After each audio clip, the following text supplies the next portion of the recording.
ముఖ్యంగా మన నాయకులంతా వాళ్ళ తాలూకా అభిప్రాయాలు తెలియజెప్పడం జరిగింది.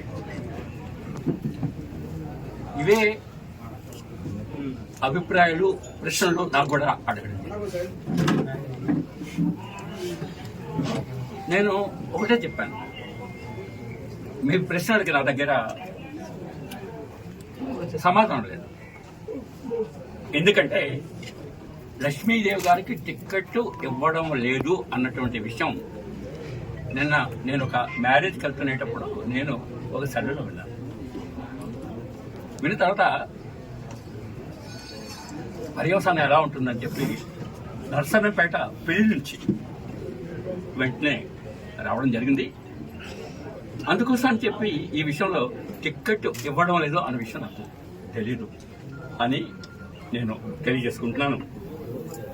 ఇది ఒకవైపు. మరొక వైపు లక్ష్మీదేవి గారికి మన జాతీయ అధ్యక్షుడు చంద్రబాబు నాయుడు గారు ఇన్ఛార్జ్, ఎందుకంటే మాజీ ఎమ్మెల్యే కాబట్టి ఇవ్వడం జరిగింది. గత 5 ఏళ్ళు కూడా ఆవిడ పనిచేసింది. ముఖ్యంగా మీ అంతా నేను అనుకుంటున్నాను, మరొకలా నన్ను తప్పుడు అభిప్రాయం పెట్టుకోకండి, ఒక క్రమశిక్షణ ఉన్నటువంటి కార్యకర్తలుగా, నాయకులుగా, పార్టీ నిర్దేశించినటువంటి ఒక ఇన్ఛార్జి దగ్గర మేము పనిచేస్తున్నాం అంటే నేను నా అభిప్రాయం ఏంటంటే పార్టీ మీద విధేయత ఒకవైపు అయితే, రెండోది ఏంటంటే ఒక క్రమశిక్షణతో లక్ష్మీదేవి గారి దగ్గర మీ అంతా ముందుకొచ్చి ఈ యొక్క 5 ఏళ్ల కార్యక్రమం తీసుకెళ్లడం జరిగింది. అంటే నేను ఒకటే అంట, మీరు క్రమశిక్షణ అంటూ మీలో లేకపోతే లక్ష్మీదేవి గారు ఇన్ఛార్జిగా ఉన్న సందర్భంలో ఆటుపోట్లకి అన్నిటికీ కూడా మీరు భరించి ఆవిడ కనుక ప్రతి కార్యక్రమంలో కూడా పాల్గొన్నారు. అటువంటి సందర్భంలో మనందరికీ తెలుసు, గతంలో ఒక ఇంచుమించు 2 ఏళ్ల కిందట యువతకి ఇవ్వాలి అన్నటువంటి అడిగేటప్పుడు నేను చెప్పా, ఈ యొక్క విధానం ఏంటంటే ముఖ్యంగా చెప్పాలంటే భేదాభిప్రాయాలు కార్యకర్తల్లో వచ్చాయంటే చాలా ప్రమాదం. అటువంటి భేదాభిప్రాయాల కోసం రాకుండా ఉండాలంటే మనందరం ఒకటాటి మీదే ముందుకెళ్ళాలి. పార్టీ నిర్దేశించి యువతికి ప్రకటిస్తున్నటువంటి ఇచ్చింది. అదేవిధంగా లేడీస్ కోటా కింద లేడీస్కి ఇచ్చినా పర్వాలేదు అన్నటువంటి విషయం నేను ఓపెన్గా చెప్పాను. మీ అంతా విన్నారు అని చెప్పి నేను ఈ సందర్భంగా మనం చేస్తున్నాను. అటువంటి సందర్భంలో అసమ్మతి అని ఒక గ్రూప్ పెట్టుకొని ఈ యొక్క విధానంలో ఆయన ముందుకెళ్ళడం వల్ల ఈవేళ మనకు పెద్ద ప్రతిబంధకం వచ్చింది. ఏంటంటే ఒక పక్క క్రమశిక్షణతో పార్టీ నిర్దేశించిన కార్యక్రమాలు చేసేవారు ఒకవైపు అయితే, మాకు ఎవరు లక్ష్యం లేదు, మేము మా కార్యక్రమాలు మేము చేస్తాం అన్నటువంటి విషయంతో ముందుకెళ్లేటప్పుడు లక్ష్మీదేవి గారు మీలో కొంతమంది పార్టీ అధ్యక్షుడు అచ్చెన్నాయుడు గారు ఉన్నారు కాబట్టి ఆయనకు నివేదిద్దాం అని చెప్పి మీరు నివేదించడం జరిగింది. ఎట్టి చర్యలు ఆఖరికి మీరు ఎవరికి రిపోర్ట్ చేసుకున్నా పర్వాలేదు, మాకు ఎవ్వరు ఏం చేయరు అన్న రీతిగా వ్యవహరించిన తీరు. అందువల్ల క్రమశిక్షణతో ఉన్నటువంటి వాళ్ళంతా ఒక వర్గం అయిపోయారు. క్రమశిక్షణ లేకుండా మా ఇష్టం, మాకు ఎవరు ఏమి డిక్టేట్ చేయలేరు అన్నటువంటి వాళ్ళు ఒక వర్గం అయ్యారు. ఇది చాలా ప్రమాదకరం అన్నటువంటి విషయం కూడా నేను తెలియజెప్పడం జరిగింది. అటువంటి సందర్భంలో ఈవేళ అటువంటి గ్రూప్కి నాయకత్వం వహించినటువంటి ఆయనకి ఈవేళ టిక్కెట్ ఇవ్వడం, సంప్రదించకపోవడం వల్ల ఈవేళ ఏం చేయాలో నాకు అర్థం కావడం లేదు. ఎందుకు అర్థం కావడం లేదంటే నేనేం సమాధానం చెప్తాను.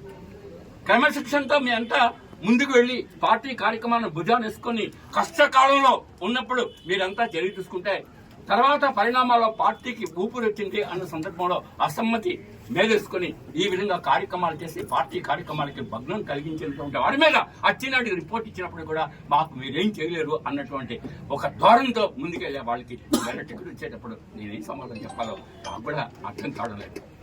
అటువంటి పరిస్థితుల్లో నేను ఒకటే చెప్తున్నాను, ఈ యొక్క ఆవేళ నేను చెప్పినట్టుగా అందరూ కలిసికట్టుగా పనిచేసుకుంటే ఈవేళ ఇటువంటి ప్రతిబంధకం పార్టీలో వచ్చేది కాదు.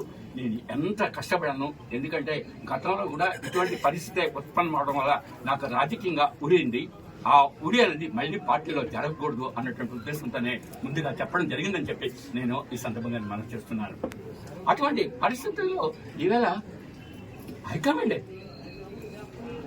ఈవేళ చెప్పాలి. ఈవేళ డిసిప్లిన్ గా ఉన్నటువంటి వాళ్ళకి ఏంటంటే చిన్న విషయం కాదు.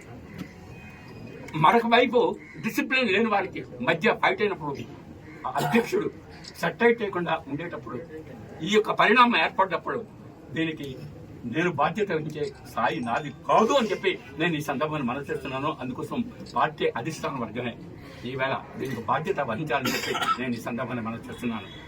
ఈ సందర్భంగా నేను ఎందుకు కోరికలేమంటే నాకు ఏదో పార్టీ పరంగా ఏదో ఎమ్మెల్సీ ఇస్తారు, ఇంకేదో ఇస్తారా, ఇంకోటి ఇస్తారంటే నాకు ఏనాడు కూడా పర్సనల్ ఎజెండా లేదు.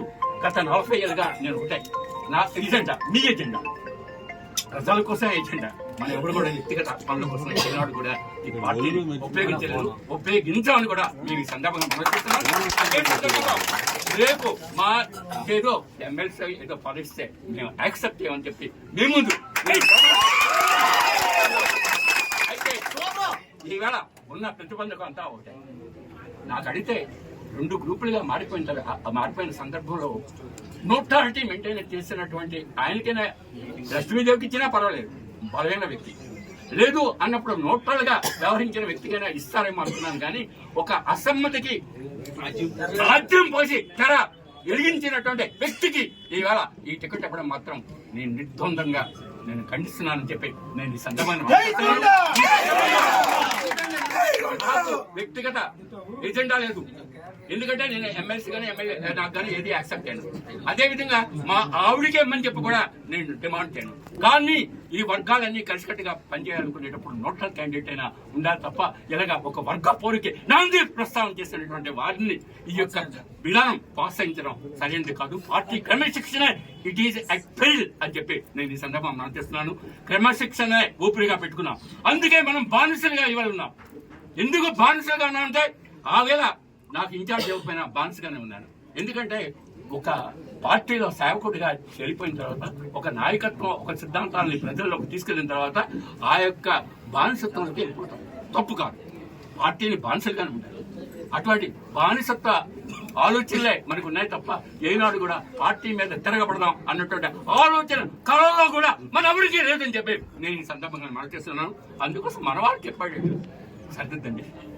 ఏ విధంగా సర్దిస్తారో అందరికీ చెప్పండి, అందరికీ చెప్పి మీరు కన్విన్స్ చేయండి అని చెప్పి నేను ఈ సందర్భంగా మనవి చేస్తూ నన్ను మరొకలా అపార్థం చేసుకోకండి అని చెప్పి నేను ఈ సందర్భంగా తెలియజేసుకుంటూ నేను ఇప్పుడు ప్రస్తుతం వెంటిలేటర్లో ఉన్నాను